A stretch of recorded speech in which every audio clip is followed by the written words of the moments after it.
नमस्कार दोस्तों, मैं पद्मजा भुवनेश्वर ब्लेसिंग टीम से। हम चर्चा कर रहे हैं तरकम सदेरन जी के द्वारा लिखी गई किताब कर्म और पुनर्जन्म के जो 19वां चैप्टर है द कर्म एंड द सोलर एंजल्स। तो वहाँ पे हम चर्चा कर रहे हैं, उसका तीसरा और अंतिम हिस्सा है दोस्तों। चलिए दोस्तों फिर शुरू करते हैं। लेखक लिखते हैं, जिन लोगों के पास सोलर एंजल नहीं होता है वो सोचते हैं कि वो अपने पर्सनालिटी के लिए वो सोलर एंजल है, जैसे कि मानसिक, सूक्ष्म, ईथर और भौतिक प्लेन में विभाजित, और वो जीवन के लिए ये बेसकीमती है। मतलब उनके वो जो प्रोसेस है वो बहुत लंबे समय से वो डेवलप होके वो प्रोसेस उनके पास आया है। इन जीवन जो लाइफ है, इन अरबों जो जीवन उन मानव आत्मा के रूप में दिया गया है, और प्रकाश के माध्यम से वो विकास के मार्ग पर ही आगे बढ़ते रहते हैं। एक व्यक्ति के पास जो सोलर एंजल नहीं है तो उसको वो उनको वो सब्जेक्टिव डायलॉग जो चलता है ह्यूमन सोल और सोलर एंजल के बीच में जो एक डायलॉग चलता है वो समझ में नहीं आता है। आइए दोस्तों, इसको थोड़ा आसान भाषा में अगर हम समझें कि मतलब क्या होता है। सोलर एंजल हमारा गाइडिंग एंजल है और हमारे पास ह्यूमन सोल है। तो ये ह्यूमन सोल और गाइडिंग एंजल में एक डायलॉग होता है। मतलब कोई एक कर्म हम करते हैं तो ये सही है या गलत है, हम उसी के मानकों पर ही खुद को खरा उतरते हैं। मतलब आपकी इनर सेल्फ आपको क्या कह रही है, आपका जो गाइडिंग एंजल आपको क्या करे, आपने ये काम सही किया या गलत किया, उस हिसाब से हम खुश भी होते हैं, उस हिसाब से हम गिल्टी भी फील करते हैं कोई काम के लिए। जो इंटरनल एक डायलॉग चलता रहता है, इंटरनली एक सब्जेक्टिव डायलॉग चलता है ह्यूमन सोल और सोलर एंजल के बीच में। ये जिनके पास सोलर एंजल नहीं है उनको ये डायलॉग का जो प्रोसेस है उनको समझ ही नहीं आता है। ऐसे लोग एक अलग मनोवैज्ञानिक मतलब उनका जो साइकोलॉजी डिफरेंट होता है, वहाँ पे वो सोलर एंजल का जो हस्तक्षेप है वो अनुभव ही नहीं होता है। मतलब हम कभी कभी हमें एक कोई काम करने जा रहे हैं तो हमको एक गाइडेंस आ जाता है अंदर से कहीं से कि हमको ये करना चाहिए, ये सही है।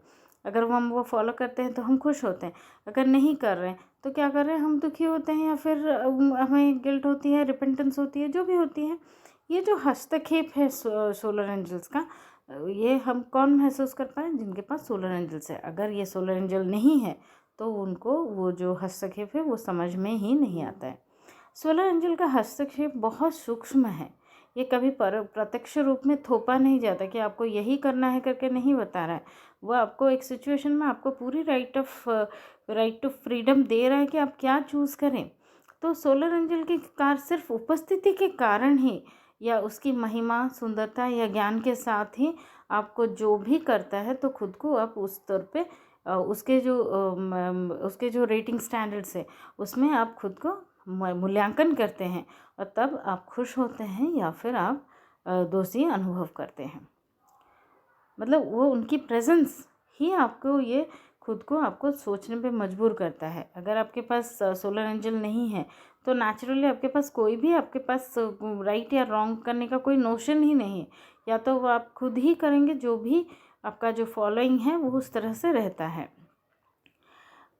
अगर सोलर एंजल के मानकों पर आप पूरा नहीं करते हैं तो हम खुद को दोषी अनुभव करते हैं, और खुशी तब महसूस करते हैं जब हम उनके जो रेटिंग स्टैंडर्ड्स है उसमें अगर हम खरे उतरे तो ये दोनों में हमेशा एक संवाद, मतलब इंटरनल एक डायलॉग चलता ही रहता है। कौन?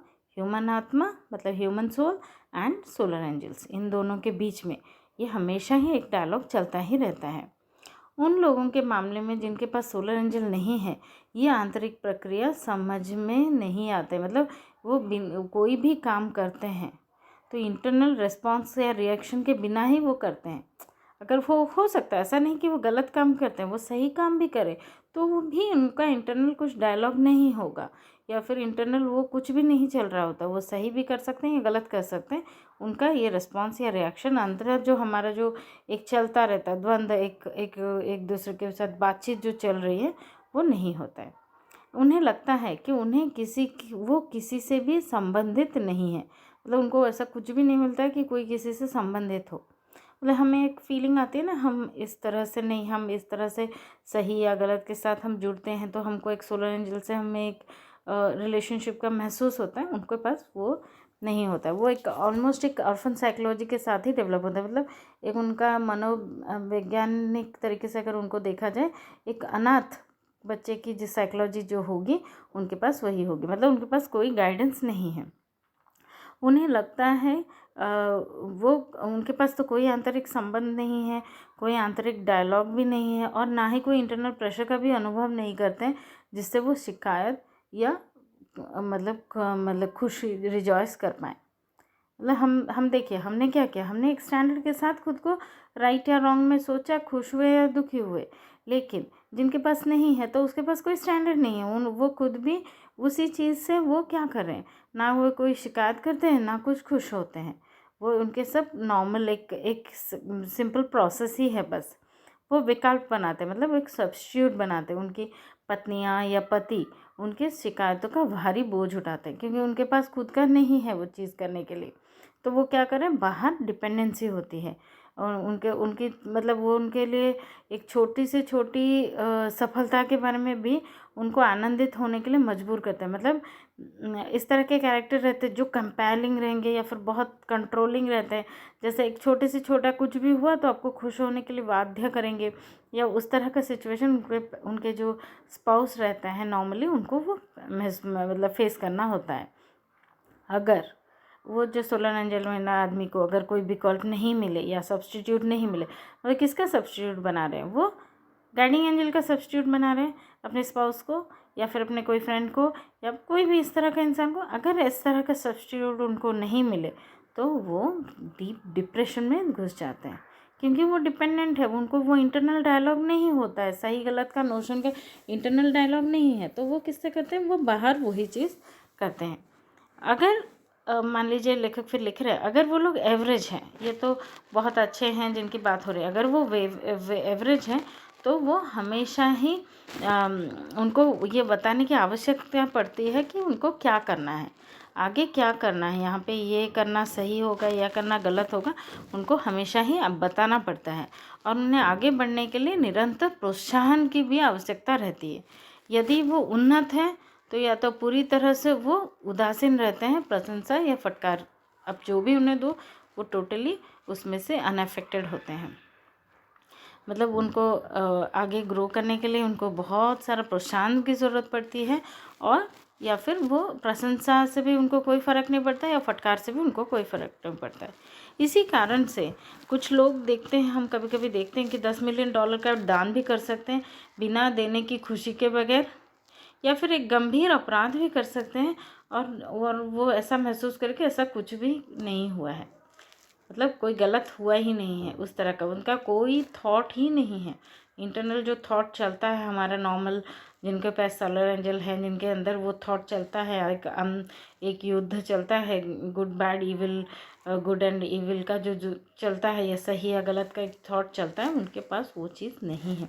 तो वो एक ध्यान भी कर लें, हो सकता है ऐसा नहीं है कि वो 100% बुरा ही कर्म करेंगे, वो ध्यान भी कर सकते हैं, लेकिन उन्हें दान देने पे हमें खुशी मिलती है, वो खुशी भी उनको नहीं मिलती है, ना ही वो एक बुरे से बुरा कर्म करके भी उनको कोई अफेक्टेड या कोई गिल्टी फीलिंग होती ही नहीं है। आप इन लोगों को, आप मतलब लेखक लिख रहे हैं, आप कितनी भी कोशिश कर रहे हैं, इन लोग को आप डांट ही नहीं सकते और इनका कभी अपमान कर ही नहीं सकते, क्योंकि उन्होंने उनको कभी भी वो उनके अंदर वो अपमान का रिएक्शन के लिए वो प्रोग्राम्ड ही नहीं है। मतलब वो इस तरह से प्रोग्राम्ड है, वो सोलर एंजल के बिना जो डेवलप हुए हैं, तो वो उनको वो मतलब उनको स्किन को इफेक्ट ही नहीं करता, आप भले ही उनका कितना अपमान कर लें।